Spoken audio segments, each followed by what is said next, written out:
besting her nearest opponent by 439 pins after 42 games of competition. Some might call her the champ. But in a sport where the final format is sudden death, Dorin-Ballard will have to win one more match or lose it all.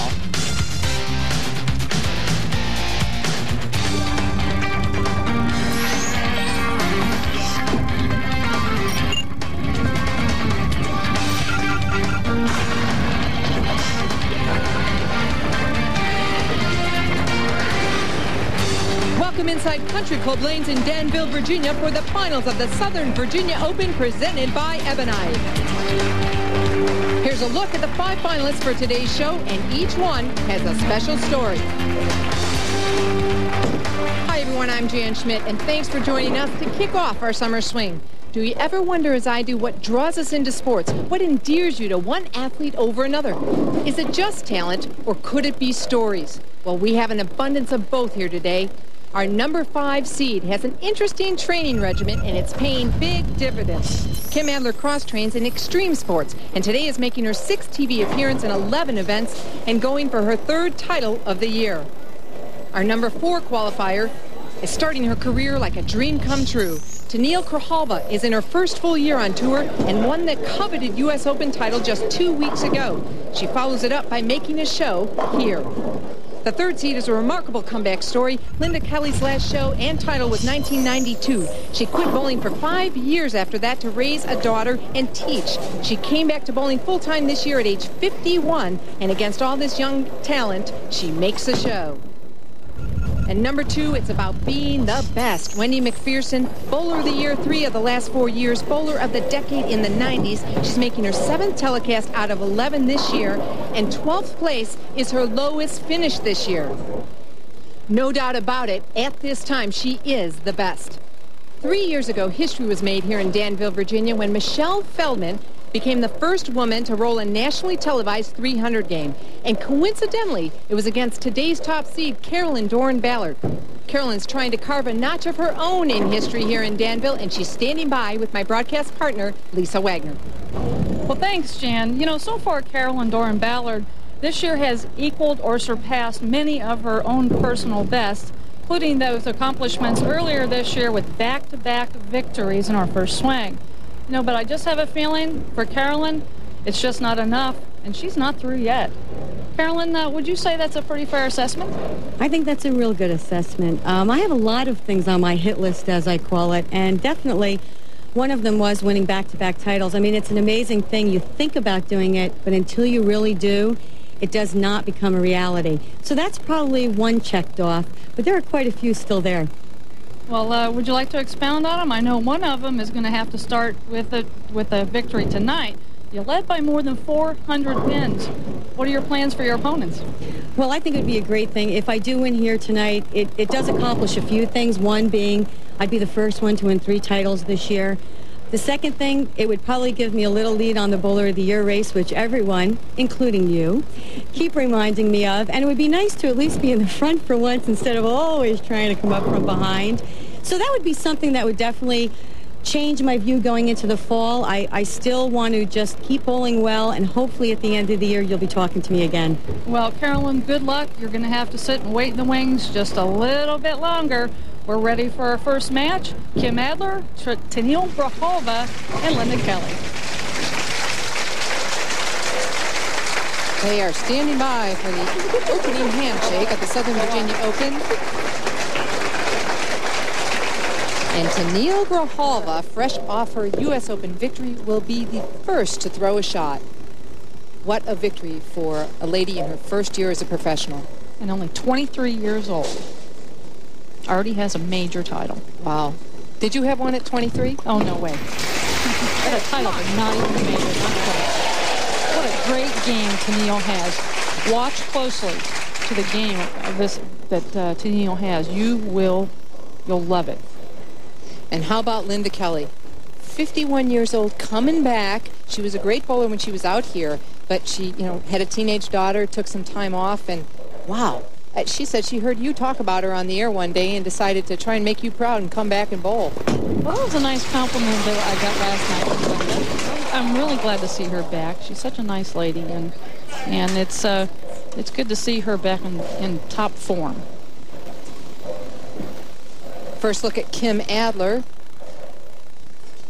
Another great season. It is amazing what some of the ladies are doing this year. Coming up high. Did you get a chance to talk to them down as they were warming up, Lisa? Yeah, I sure did. For this week, the players, especially on top, playing way far in on the lane was pretty much not an option. You had to stay, had to keep the ball to the outside part of the lane.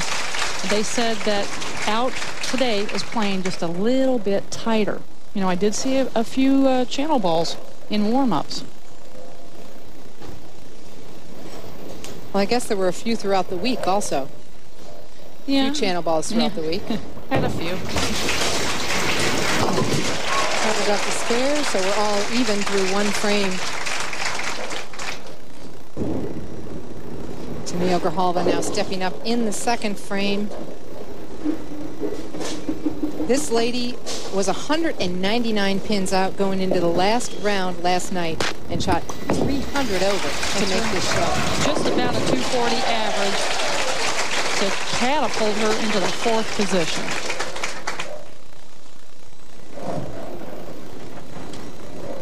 Linda Kelly defeated Kim Adler in match play. Low-scoring game, though.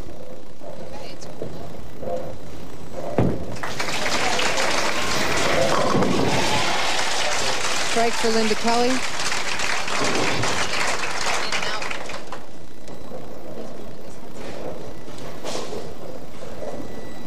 Kim Adler now in the second frame. As I mentioned, 6th show in 11 cuts. They were reading my mind. That's Graphic right. came up right with me there. Right on top of things out there. And there, that was a much better shot. She missed her target quite a bit to the left the first shot. I think she might be fishing around a little bit on the lane, but that's going to be the spot people are playing, and they're going to have to make it work. And it was interesting talking to the players because they haven't played there much in quite some time, and for a lot of people it's a very uncomfortable feeling, even for the professionals. Right, if you're not practiced out there, but you know what a nice change it was to be able to play out there, and I for one would like to see it again. You know, I think it's pretty exciting to play there sometimes. It's nice to have some different conditions. Well, AMF Marietta Lanes in Marietta, Georgia hosts the next Pro-Am on the PWBA Summer Tour. Join all the PWBA stars for the Pro-Am prior to the Greater Atlanta Open, August 5th. Contact Tracy Brueggemann. That's at 770-427-4696 for all tournament and Pro-Am information.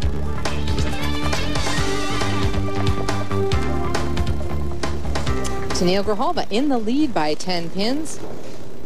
Started with a double, and she just looked so comfortable on television. It was the same thing for the U.S. Open. You would think a newcomer would have a little nerves. Not affecting her one bit. I watched her in practice. She looked just as good in warm-ups as she does now. Ooh, she was a good break there. She did miss left. You see that ball. It just didn't quite get as far out to the right as the others did. And you want to get it out to the right so you can catch some of that dry and that friction out there, and it's going to turn that ball real hard into the pocket. Now, we talked to Linda Kelly last night about nerves and asked her if she'd be nervous, and her response was, well, of course, I always was. So she figured nothing changed. I think she was a little bit of a basket case today. I think that's what she would describe it. She was a little bit nervous, but not showing it right there. Big double for Linda Kelly to take a 1-pin lead in this match. Tennelle Grijalva shoots at the 4-pin and covers it with no problem.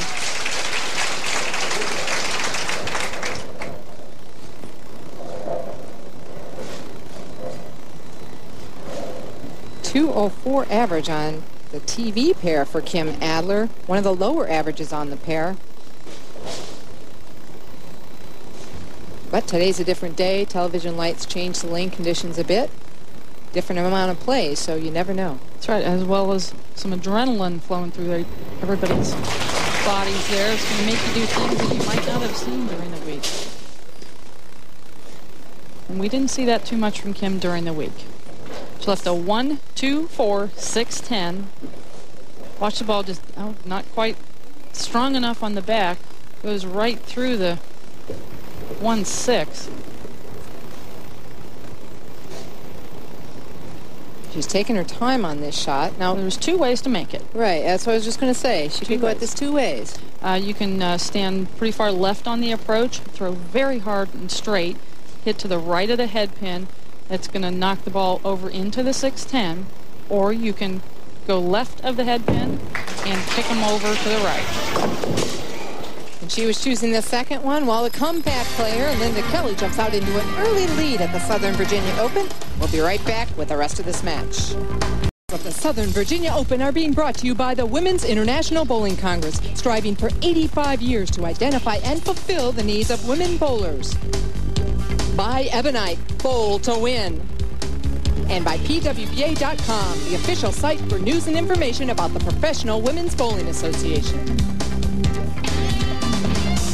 While we were away, Linda Kelly increased her lead from +1 to +17 over Tennelle Grijalva. With a couple more strikes, Kim Adler threw a three-bagger to get within 26 pins of Linda Kelly. John Trent, the account manager for Pepsi, the sponsor of the Pro-Ams, presented the senior and adult Pro-Am winner just before the telecast with their awards.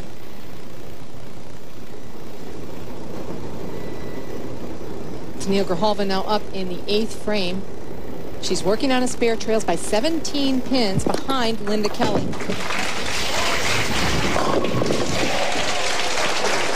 Well, she is certainly lined up on that lane. She has not missed yet on that one. Now the left lane is hooking a little bit more, it looks like, for everybody. So it's pretty critical that they figure that left lane out and hit it. They're going to have to stay pretty aggressive on that lane right now.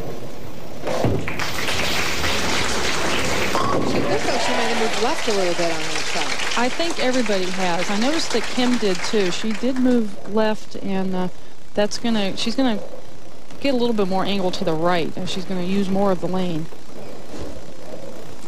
We talked about Kim's great year, 2 titles, 6 TV finals, and 8 top 24 appearances, 10 cashes, and that 2,000 earnings more than $61,000. That includes television bonuses, incentives for certain equipment, certain clothing, and logos. And those are sure great to have. They help. Yes, they do. Really get that income up there. Need to make a few shows. Max score for Tennelle Grijalva, 239. If she takes it off the sheet, she's in the 9th frame. Nice shot. Yeah, she got a good break on that lane last time because she just about left a 7-10. And the 7 fell late, so it left her just 10 pin, and she converted it. And now just stuffed the pocket, the 9 pin. But at least she knows that she is lined up on the right lane and she's going to finish there. So it's going to be right now pretty much all up to Linda Kelly how she's going to handle this 9th frame. Tennelle staying clean, as she does so very well for a first-year player. Linda Kelly, meanwhile, max score 256. She has a strike up in the 8th. It's her 9th frame.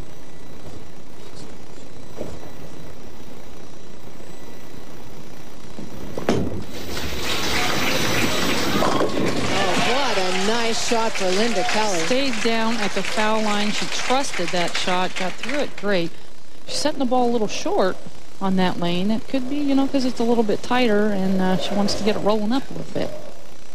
Meanwhile, max score for Kim Adler, 219.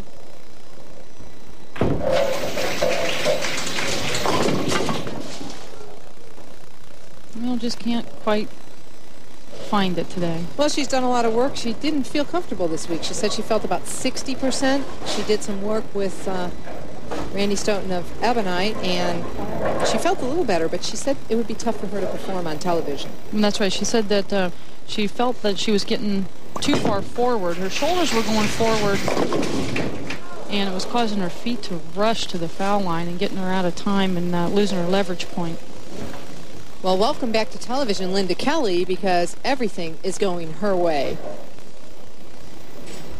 Tennelle Grijalva, terrible break, 7-10. She got a great break and kicking the 7 out on the left lane, and then comes up on the lane she hasn't missed on. pops up for, it would have been nice to see it come out of the back. Sure would. We don't see that too often.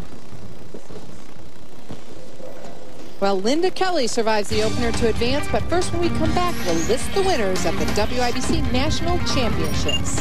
This competition with a prize fund of over $2.2 million, the 81st WIBC Championship Tournament drew to a close July 8th. With over 72,000 women bowling for titles, it was today's top seed, Carolyn Dorin-Ballard, who captured the Classic All-Events title with a record-breaking score of 2,147. Other Classic winners included Kathy Krasner of Baltimore, Maryland in the singles division, Cindy Kesterson and Judy Gurney in the doubles, and the high roller Cherry Hill, New Jersey team, who won the team title with a record-breaking score of 3,234. PWBA champions Wendy Macpherson, Carol Giannotti Block, and Tennelle Grijalva, as well as Maxine Nabel and Marlis Tapp, were members of that team.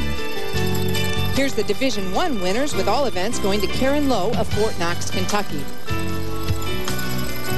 Division II winners were led by Vallejo, California's Petty Chapman, who went home with the All Events title.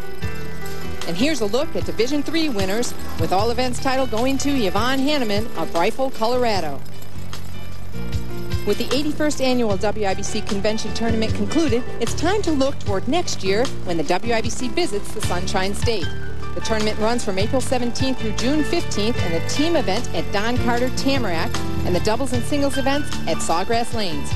Reservations for the 2001 Championship Tournament are being accepted beginning August 17th for the teams that have convention delegates only, and beginning August 21st for all others. The annual meeting will be held April 23rd through the 25th, and the WIBC Queens Tournament May 7th through the 11th. For more information, call 414-423-9006 or visit the WIBC section of www.bowl.com for all the info on both the 2000 and 2001 tournaments. Final score of match one, Linda Kelly 244 to Tennelle Grijalva's 196 and Kim Adler's 208.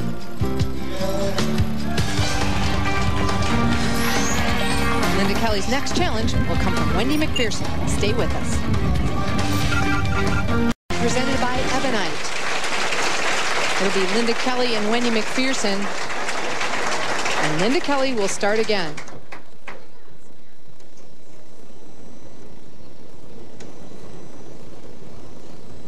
Linda Kelly defeated Adler and Grijalva. Once again, 244 to 208 and 196 in that opening match. She looks tough for her first show since 1992. Yes, she sure does. And right now she's probably thinking, what have I gotten myself into? I won the first match. Now I got to bowl the bowler of the decade and the bowler of the year, 3 of the last 4 years. And then I got Carolyn, and what a tough road she's got ahead of her. Well, she made a pretty good shot, leaving that 10 pin, and she's going to change balls to shoot the spare. Right. She's going to cut down the hook. She doesn't want the ball hooking away, so it's a good lesson for everybody out there. Carry that spare ball with you. And that's how you do it. She looked a little apprehensive about that shot. Well, she didn't shoot too many spares the first game. That's right. Mostly strikes with a 244.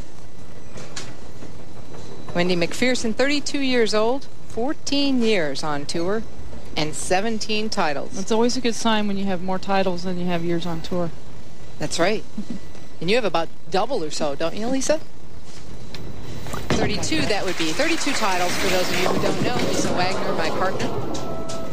Wendy Macpherson going high, 4-6-7. Not the way she wanted to start the match.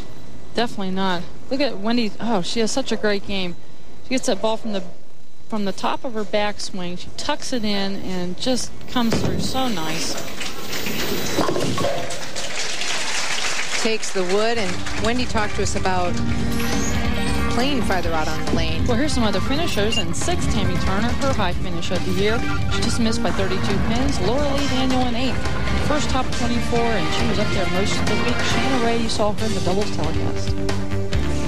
Julie Gardner, a good showing in 11th place. Michelle Feldman shot that 300 here in 97.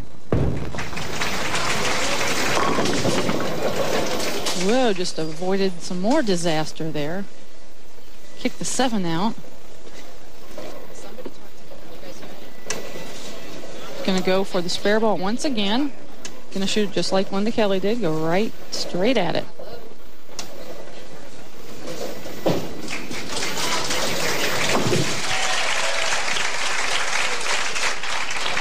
Great spare for Wendy Macpherson, and Linda Kelly coming back up. Looking to stay aggressive just like she was the first game.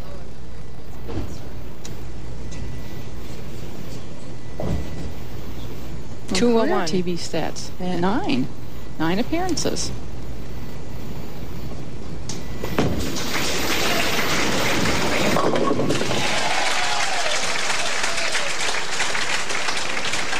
Another great shot for Linda Kelly. We're going to look at Linda Kelly, 5 steps. Look at that. She has a quick hinge right there. It's very critical for her to keep that the same every time so that her timing's good at the end. Look how low she is, too.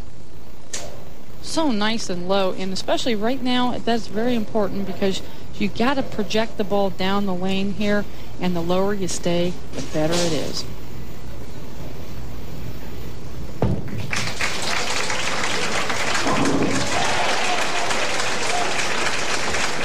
She's getting comfortable now. Look at that smile.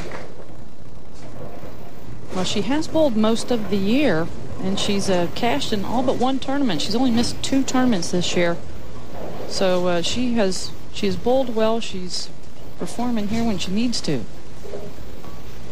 WIBC Queen's title, that meant a lot to Wendy. A very prestigious title. She's wanted that for a long time.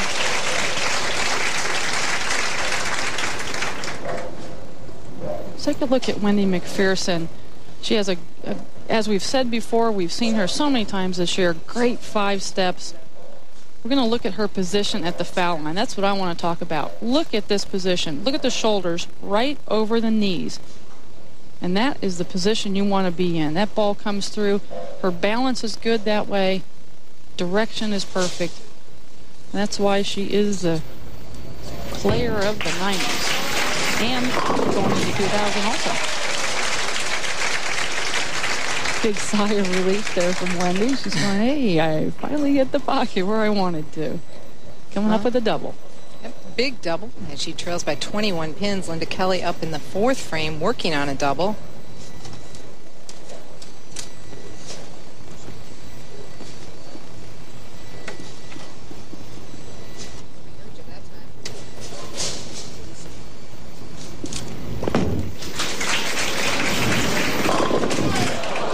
Oh, great shot by Linda Kelly. Nothing you can do about that. Solid Nope. 8. Absolutely nothing you can do. Let's take a look at this ball going into the pocket. Look at this. 5 pin just cuts right there, right in front of the 8. Turned sideways and said, you know, shoot at me.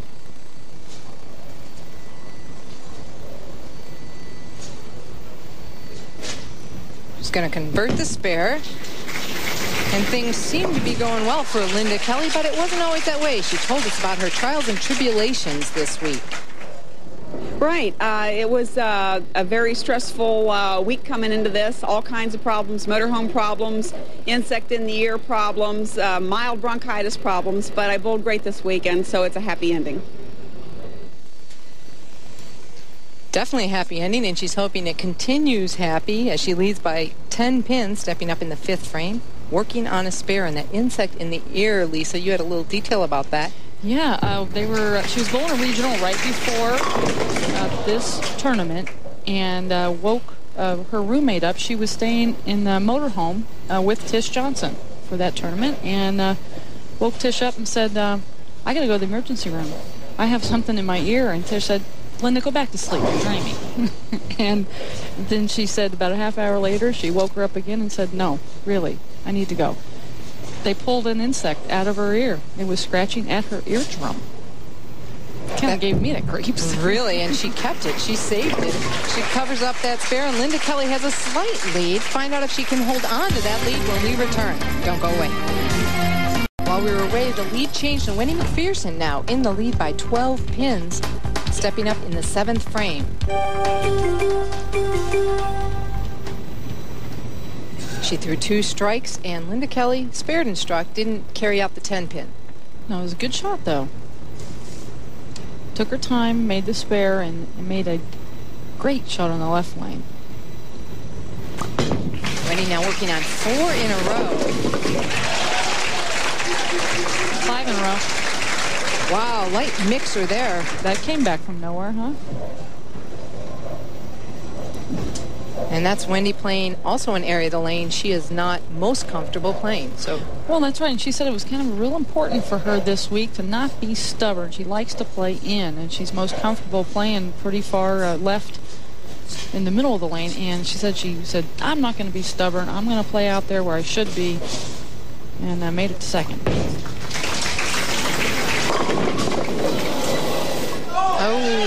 Oh, short messenger.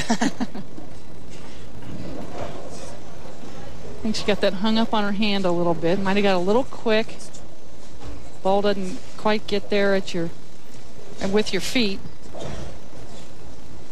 Yep, got hung up on her hand there. That's probably a product from, having to make sure that you get pretty aggressive. Wow. And, sometimes you might want to throw a little bit too hard, and I think that was probably in her back of her mind a little bit when she was shooting the 10-pin. Yeah, almost a big mistake by Wendy Macpherson, but she hangs on to convert the 10. Linda Kelly now up in the 8th, max score 247. That's a she big shot. Trails by 21 pins. A very big shot right here for Linda.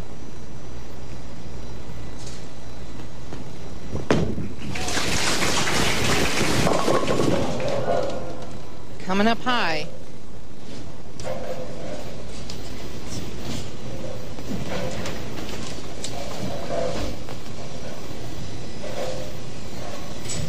Well, let's look at this. Is her last shot here. I think she might have hit up on that just a little bit. Didn't get the projection down the lane. Left herself with a 3-6. Just picks it up.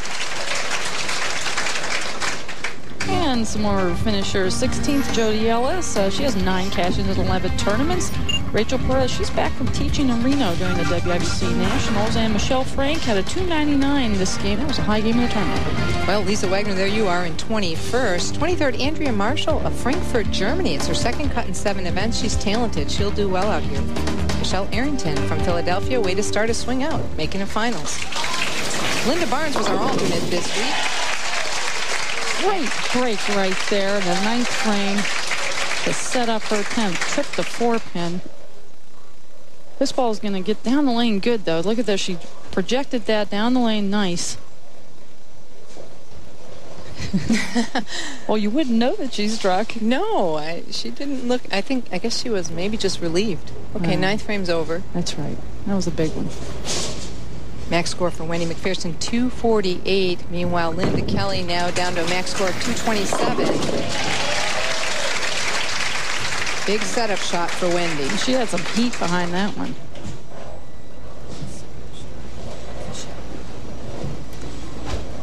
Wendy will need a spare and a strike. She leads by 21 pins. Spare and a strike would give her 228. Best Linda Kelly can do is 227. So she definitely needs a mark, but a spare would force Wendy to have to strike on the fill ball to shut out Linda. I can guarantee you what Wendy's thinking right here is strike now, get it over with. Oh, wow. Well, in 2 seconds, that just went from winner to possible loser. Look at this. What a break. What is that? The 6-pin in the channel, barely tapped it. It didn't look like it hit it enough to knock it over. Sure didn't. Bad break with the 7-10. Great break to knock out the 10-pin there. Uh-oh.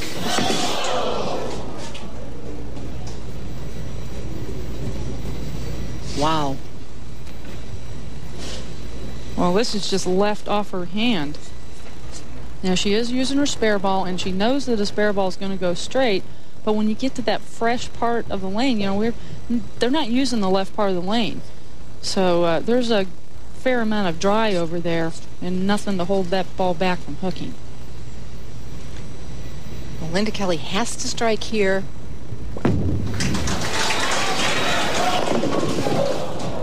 But can't get the job done. Great comeback, though, and Wendy Macpherson defeats Linda Kelly for a shot at the title. When we return, we'll recap tonight's action and take a look at this year's crowning moments. Adler home early, 244 to 196 and 208. In match 2, Wendy Macpherson survived despite a missed spare in the 10th to end Linda Kelly's charge, 216 to 195. So far this year, 3 ladies have captured 2 titles, one of them being Kim Adler, who grabbed the Las Cruces, New Mexico Open and the St. Clair Classic titles. Michelle Feldman won the Boulder Rogue Open and then battled a thumb injury to win the Omaha Open.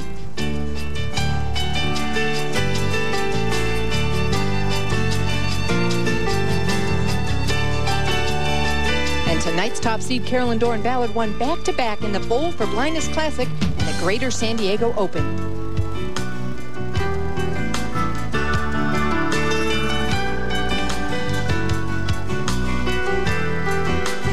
Jeannie Nacarado and Robin Masante filled Samstown with emotion as they won the track doubles for their fathers.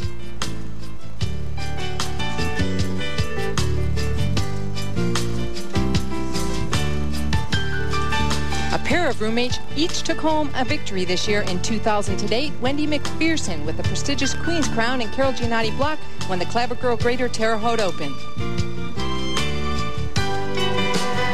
And finally, 2 weeks ago, newcomer Tennelle Grijalva showed us what she's made of as she captured a U.S. Open title.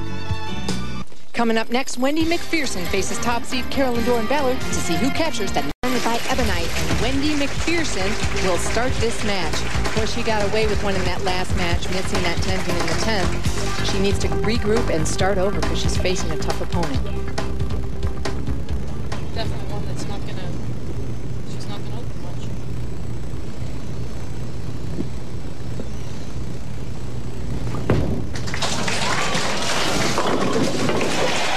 Great opening shot by Wendy Macpherson.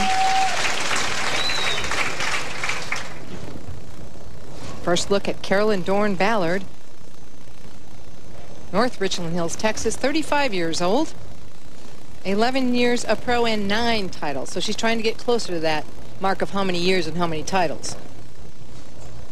Well, what a talented player she is. She practices so much during the week, and she's just perfected her game. And she is playing way out. Well, that wasn't one of Carolyn's best shots, but she knew that, you know, she got away with it. Look, she was very high there. Usually you're going to see her left leg is very low and bent at the foul line, and you're going to see her trail foot on the floor. Talked about the great year, 2 titles already, 4 TV finals, 9 top 24s, 10 cashes, and $51,725 in earnings. Once again, that is with incentives. and that's through 10 events, not including this event, the 11th one.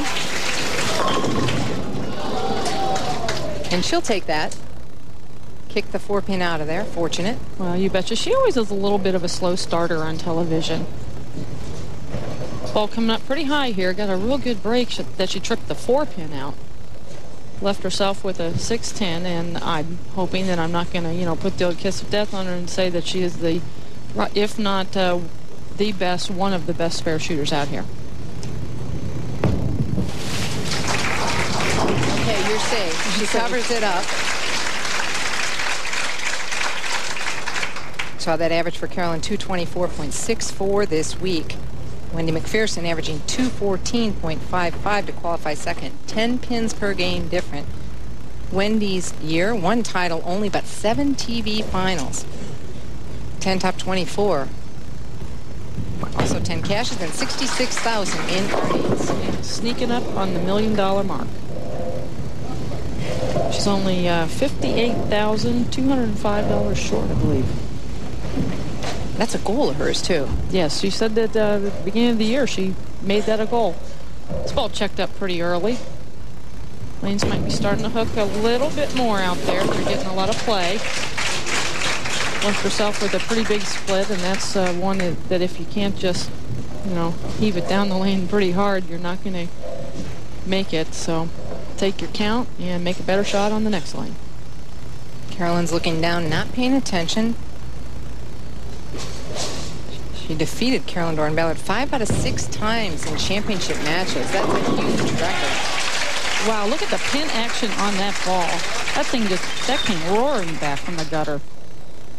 Watch this ball. Look at the revs on it. Watch it. It's going to make a turn right there. They didn't stand a chance. Well, Carolyn led this event from start to finish. As we said, she told us first time in her career she's led one completely start to finish.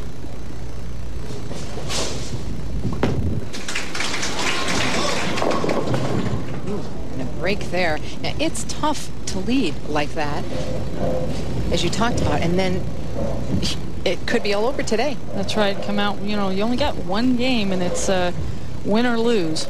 Even with a more than 400 pin lead, you still got to perform in that last game.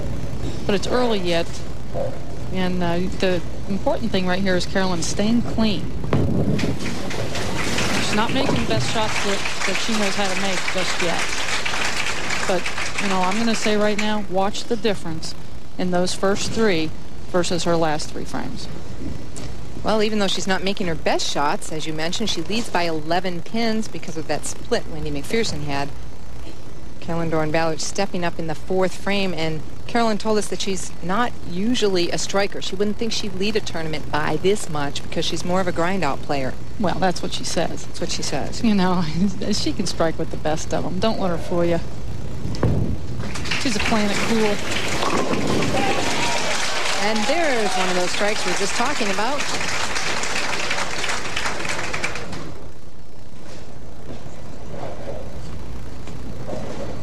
As we talked about, Carolyn Dorin-Ballard on top all the way. Nobody too low. Tennelle Grijalva down to 20th at one point. And she had kind of a seesaw right there. 20th to 10th to 19th, and then eventually up to 4th.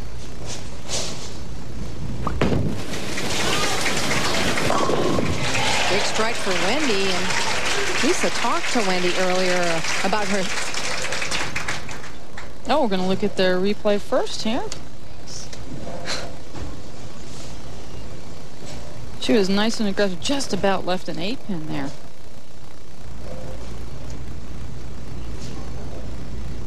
That's a double for Wendy as she steps up in the 5th frame. She trails by 1 pin. She can take the lead with a strike here. 202 career average on television. Ooh, came up a little bit high.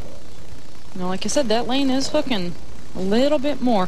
We're only bowling on 34 feet of oil this week, and he said that he called it flat and wide. So there's oil pretty much all the way across the lane. There's only just a couple of increases in oil, but it goes most of the way across. Carolyn Dorin-Ballard is in the lead. We'll be right back with the conclusion of this match. What does WIBC mean to bowlers? Winners with over $1,500 in scholarship money this week. There's a look at Tamara Adams. She just became the WIBC 5th Vice President on August 1st. Congratulations, Tamara, and she was here all week. There's a look at the score while we're away. 2 frames. Carolyn Dorin-Ballard leading by 1 pin. Match basically stayed the same. Just 1 pin apart. Carolyn getting up to try and take a bigger lead. She's on a spare in the 6th frame. This is her 7th frame. Wendy is working on a strike, so Carolyn needs to set up a strike.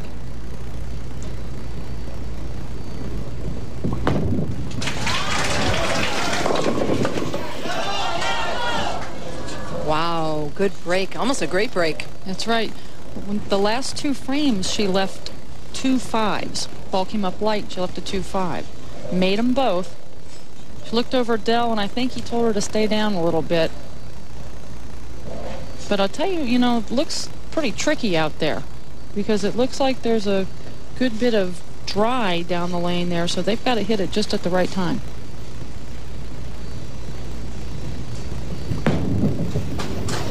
Well, she covers the spare, and she's a very good teacher. Carolyn talked to us about what she's doing to help educate the junior bowlers.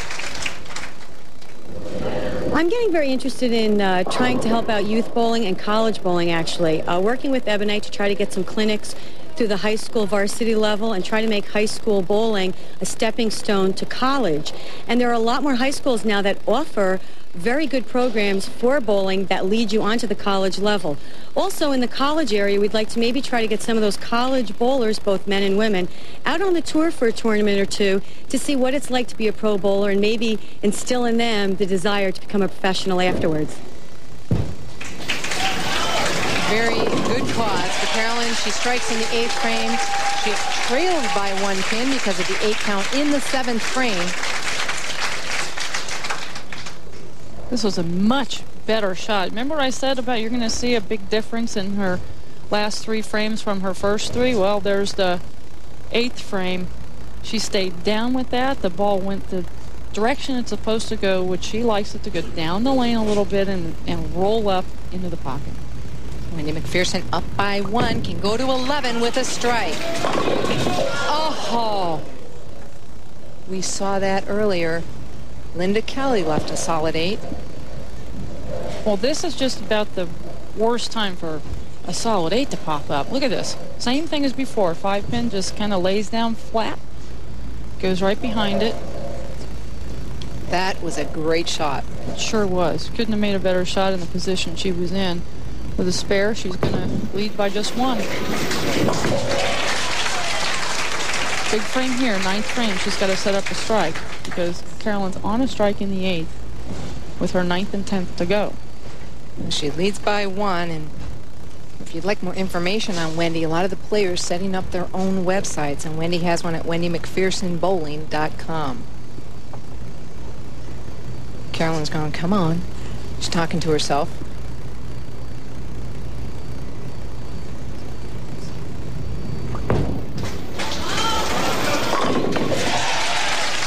Well, no 8 pin there. She made sure of that. Big setup, and this is a huge shot coming up for Carolyn Dorin-Ballard as we take a look at Wendy's. You could see how much speed and aggression she had on that shot. She came right out of her shoes just about at the foul line. But she got the job done. Well, she knows that 8 pin cost her 20 pins between strikes. Max score 225. She can close this out.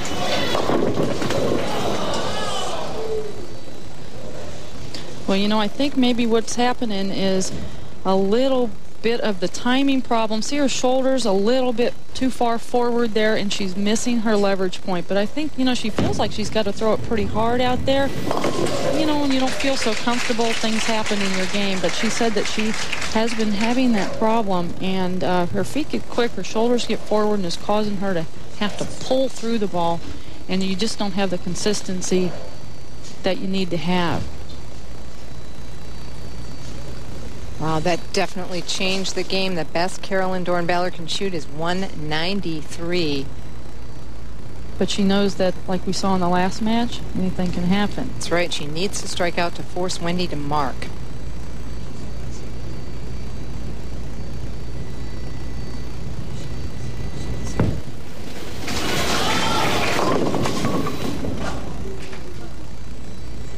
Coming up light, 258. Has to be a huge disappointment. Oh, there's a look at her. She stayed down real good with that shot, but you know, they're a little bit tighter out there. You know, I got a feeling maybe that she's hoping that she would have maybe chosen some different rolling equipment, some equipment that would roll up in a different part of the lane, because I think this is forcing her to throw a little bit harder and a little bit more aggressive than she likes to. Covers up that spare. Best she can do now, 183. So Wendy will just be looking at needing some decent pin count. So barring a disaster. And that strike in the 9th for Wendy was very important, because if she was on a spare, we would be looking at a whole different story.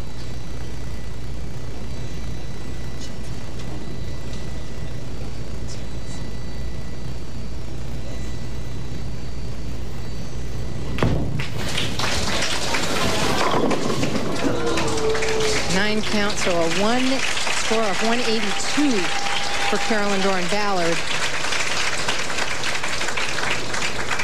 Wendy Macpherson will need 9 on 2 balls. 9 pins, 2 shots.